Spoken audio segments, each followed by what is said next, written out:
If you look at the Weimar hyperinflation from month to month, it gets wild in 1922 and 1923, and that wildness is going to be replicated here. So you've got to have the emotional stability to stay through this game because it is about to enter its final innings.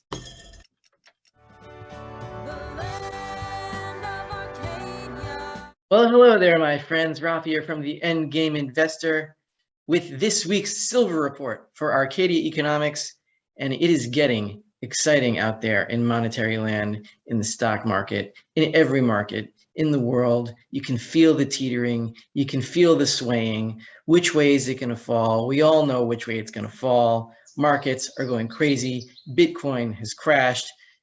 The NASDAQ and the S&P are falling hard, and the innovation stocks are all dying. And yeah, the spot silver price is low, but the premiums are very high, which means that the paper price is wrong, because if you actually want physical silver, you got to pay a lot more. So today, we're going to go into the plumbing of the financial markets, going into the secure overnight financing rate, aka the repo rate. Something is happening, and it looks to be the opposite of what happened during the repocalypse, when rates skipped up to 10% overnight. The Fed has now raised its overnight financing rate to 1.5% with a 75 basis point hike, which has met and exceeded the downtrend line in the effective federal funds rate since 1985. And that means we are due for the final financial crisis anytime now. I believe it will be this year. Now, the ultimate question is, will the final financial crisis bring the paper silver price down to record lows again, like it did in March 2020? It is entirely possible. I am not a shill for saying that silver will always go up, because it is possible that the final financial crisis will cause huge leverage positions in the paper silver market to unravel, very temporarily causing a crash, but not for physical prices. One thing that must be understood about hyperinflation: it is not a straight line up in prices. It is not a straight line down in money. It is a wild ride of ups and downs. If you look at the Weimar hyperinflation from month to month, it gets wild in 1922 and 1923, and that wildness is going to be replicated here. So you've got to have the emotional stability to stay through this game because it is about to enter its final innings. Anyway, let's get to the slideshow. This week's silver report is brought to you by Fortuna Silver Mines, and Fortuna has a fantastic balance sheet in that its net debt to market cap ratio is about 5%. And that's with its stock price trading at the lower bound of an 11-year trading range. So you have very low stock price, but even despite that, its debt to equity is only 5%. So yes, Fortuna can survive pretty much any silver crash, because any silver crash will be temporary and it will not last any longer than a few weeks or months at most. So if you're looking for miners that can survive and thrive in an environment of a financial crisis, Fortuna is certainly one of them. I think I want to show you something going on in the open interest for silver. It has been going on since around this time period, just before the bottom. The bottom in silver is over here at about 2050 or so, right? And we're still higher than that bottom. But since then, open interest has jumped from about, looks like 135,000 contracts to what looks like now 155,000 contracts. 20,000 contracts in the silver market is a lot because open interest is relatively thin on the Comex here. But what this means, if open interest is higher with the price lower, right? We see a big spike here in this bar, looks about 10,000 contracts. If there is a higher open interest, that means that the bullion banks who sell these contracts, they are forced to go short because short has to equal long. If there are 155,000 contracts long, there are 155,000 shorts. And the bullion banks have to supply those contracts, which means this could be a setup for the beginning of a short squeeze. And we always talk about short squeezes in silver. Eventually, there will be one like there was in 1980 when open interest collapsed and the price went to 50. When that happens again and the paper markets collapse, there will be a short squeeze in the open interest and it will fall sharply as banks are forced to close their positions without covering in physical silver that they don't have. Now, here's what I wanted to get to in the repo market. On the left, we have the repo rates for June 1st to June 14th, right? This is all within a range the lower bound target for the Federal Reserve has been up to yesterday when they hiked 75 basis points. It was itself 75 basis points. It is now 150 basis points or 1.5%. You see here that since June 13th, and that's when things really started to get out of whack in the bond market, on the short end, on the overnight SOFR repo rate, it went below the lower bound of 75. See, it's been going lower since June 1st, 80, 79, 78, 77, 76, 75, finally 73 on June 13th, and then June 14th, 69 basis points. Why is this happening? It is the exact opposite of what happened during the repocalypse of September 2019, which is when overnight rates in the effective federal funds rate went to about 10%. But here the SOFR rose from, here you see 2.12 on September 9th, then 2.4, 2.5, 2.2, 2.2, 2.43, and then this is the repocalypse of 5.25. That was the peak of the crisis. Why was that? Because there were not enough reserves, cash reserves in the banking system in order to provide repos at acceptable rates. So the Fed had to print more, and that's when they started expanding their balance sheet again. But now what you have is the opposite. It looks like a reverse repocalypse could be brewing now. And why is that? Because there's 2.2 trillion extra dollars in reverse repos that are in the banking system that have nowhere to go, and they are overcrowding the reverse repo facility. And it looks like a lot of this cash is instead going into repos, which is pushing the rate down instead of up. So who knows what a reverse repocalypse in all its glory might look like? I have no idea, because I'm not, a monetary quantum theorist, and nobody's ever dealt with any of this stuff before. But conceivably, if the rate here could go up to 10% or 5.25% in this specific instance, the rate of the repo rate could theoretically go below zero or something, or maybe something close to it. And who knows what kind of weird earthquakes that would cause in the monetary system. Nobody knows what's going on now. It's so crazy. And here we have also a rumbling, this sort of swaying that we're seeing in all markets. Crazy swaying one direction, another direction. We're seeing it in the Japanese government bond market. And this market is angry because the Japanese bank, but the Bank of Japan, has pinned interest rates at 25 basis points while Japanese inflation is starting to move higher and the yen is in collapse.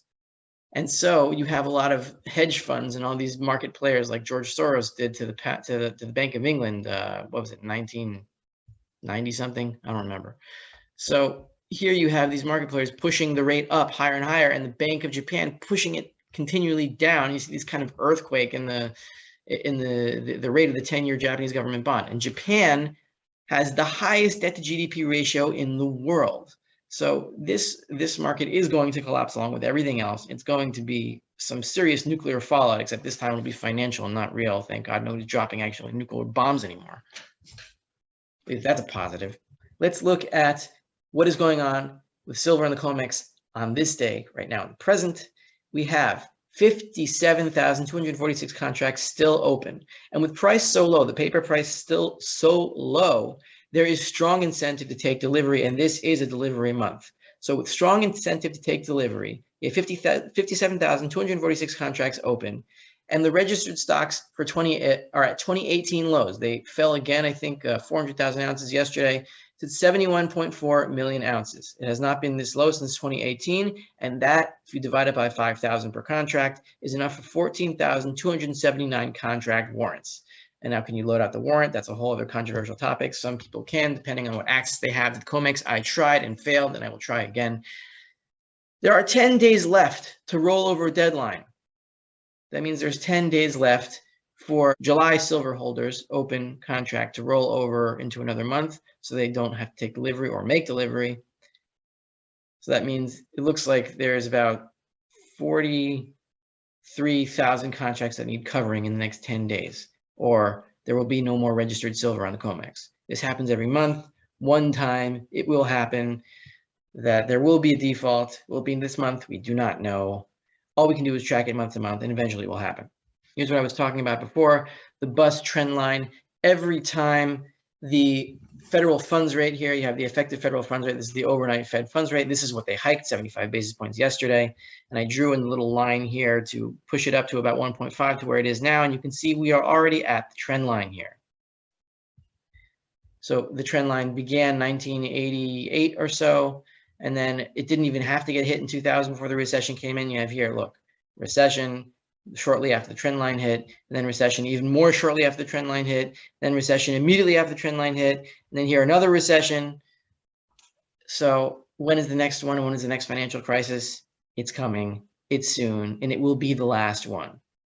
And if silver goes down, you got to be able to buy it, but it might not. It might just skyrocket to the moon, wherever the moon is. But rather than placing bets on exactly what's going to happen, you have to be ready for either scenario, because in the end game, silver is going to the hundreds and maybe even thousands of dollars, depending on how much money they print when they finally give up. But the number doesn't matter. What matters is you can buy stuff with it that's real, that you need to survive. Now, remember that chart that we just saw. Let's go back to it for a second. 1.5 appears to be the trend line. The dot plot. This comes from the Fed's stupid asinine dot plot, where every little FOMC people put their little dots in on what they think the effective federal funds rate is going to be in this time period. This like some kind of stupid braille, or I don't know. It's just so much idiocy here. Anyway, they all predict that the effective federal funds rate, everybody on the FOMC predicts that the federal funds rate will be above 3% before the end of this year. Above 3%. That's way above the trend line here. The trend line here is 1.5. If it goes above the trend line, it's not going to be the first time in history that the effective federal funds rate goes above this trend line and no recession ensues. It's going to cause a financial crisis. I'm 100% sure of that. Now, you may be asking me, Rafi, how are you so confident? Well, I'm not confident in timing. I am confident in what the end game is. Exactly when it happens, I don't know, and I admit that. But why do these swayings and crazy crashes and spikes, they don't really faze me? Because intellectually, I understand what is going on and what must happen. And here, I'll try to share it with you how it goes in my head, all right? So why will silver inevitably return to 15 to 1? In the end game, when they give up on this whole money printing craziness, what will happen? Most central banks, you see, they own gold because gold is bank money. It's money that is very efficient in space, very concentrated value. That's why banks own gold. Gold backs all currencies to a greater or lesser extent. Most central banks own gold. Not all of them, but let's just talk about the ones that do own it. Therefore, the central banks that own gold, their currencies are essentially gold substitutes, right? And when the paper on their balance sheet falls, the gold has to compensate, which is why gold climbs like crazy in hyperinflations when the paper value of assets falls through the floor. So what is silver's role? Silver's role is to divide gold for the retail market. People cannot use gold to transact in regular retail levels. It is impossible. You can't have tiny little specks of gold to buy a banana or whatever it is you need from the supermarket, right? It's impossible. It's too small. So you need to use a different metal. The best metal for that is silver. Now, when currencies are trusted, currencies are gold substitutes. When they are trusted, paper or digital data, it doesn't matter if it's like a credit card with digital data on it or paper cash, whatever, they can divide gold better than silver can, because you have an amount here that represents a certain amount of gold, and you can divide it into as small of a unit as you want with your digit or your paper with a number printed on it. As long as that paper or digital data is trusted and not inflated, then yeah, gold substitutes work better than silver. But every so often, there is a loss of trust in paper gold substitutes or digital gold substitutes, whatever form it is. And when these currencies are no longer trusted, the public has no choice but to return to silver as the divider for the gold money. And that is when the natural ratio between silver and gold, the monetary ratio, returns, because people need the stuff physically in order to buy things with. And so when there is a panic among the public, because they no longer trust the money substitute, whether it is in paper or digital form, they will go to silver as banks run to gold. And in that rush, the rush between gold and silver, gold for banks and silver for the public, the natural monetary market ratio will be reestablished. For how long, we do not know, but we can assume that once it is, the ratio will not fall much lower than that. Could there be a day or two where it reaches 10 to 1, 7 to 1, maybe? outside chance. I'm not predicting that, and I think it is unlikely. So we know that once the ratio reaches 15-1, you can exchange your silver for gold, or you can simply buy things with your coins. That is the end game. We are not silver stackers because we love shiny things, although many of us happen to, yes, love shiny things, and that is okay, and that's great. But in the end, we want silver because we want stuff, because we want real wealth. That's what we want. So don't be afraid to sell, to buy things. I won't even say sell, just buy things when the ratio reaches 15-1. We have a clear signal. We know what to do. The key is to just get through the volatility ahead. It's not going to last forever, and it's going to get more violent than it is now, and it's going to get exciting. So it's better to be excited than to be scared. So make sure you have the reserves necessary to take care and take advantage of any buying opportunity ahead. This is Rafi of the Endgame Investor coming at you with this week's silver report for Arcadia Economics. Be excited, be a little bit nervous, that's normal, but be safe and understand the endgame here. And if you would like a 2-week free trial of the Endgame Investor, click on the link in the description below, and you can see how I cover this from day to day. I try to make it fun and interesting as I do in these videos, and I'll see you guys next week.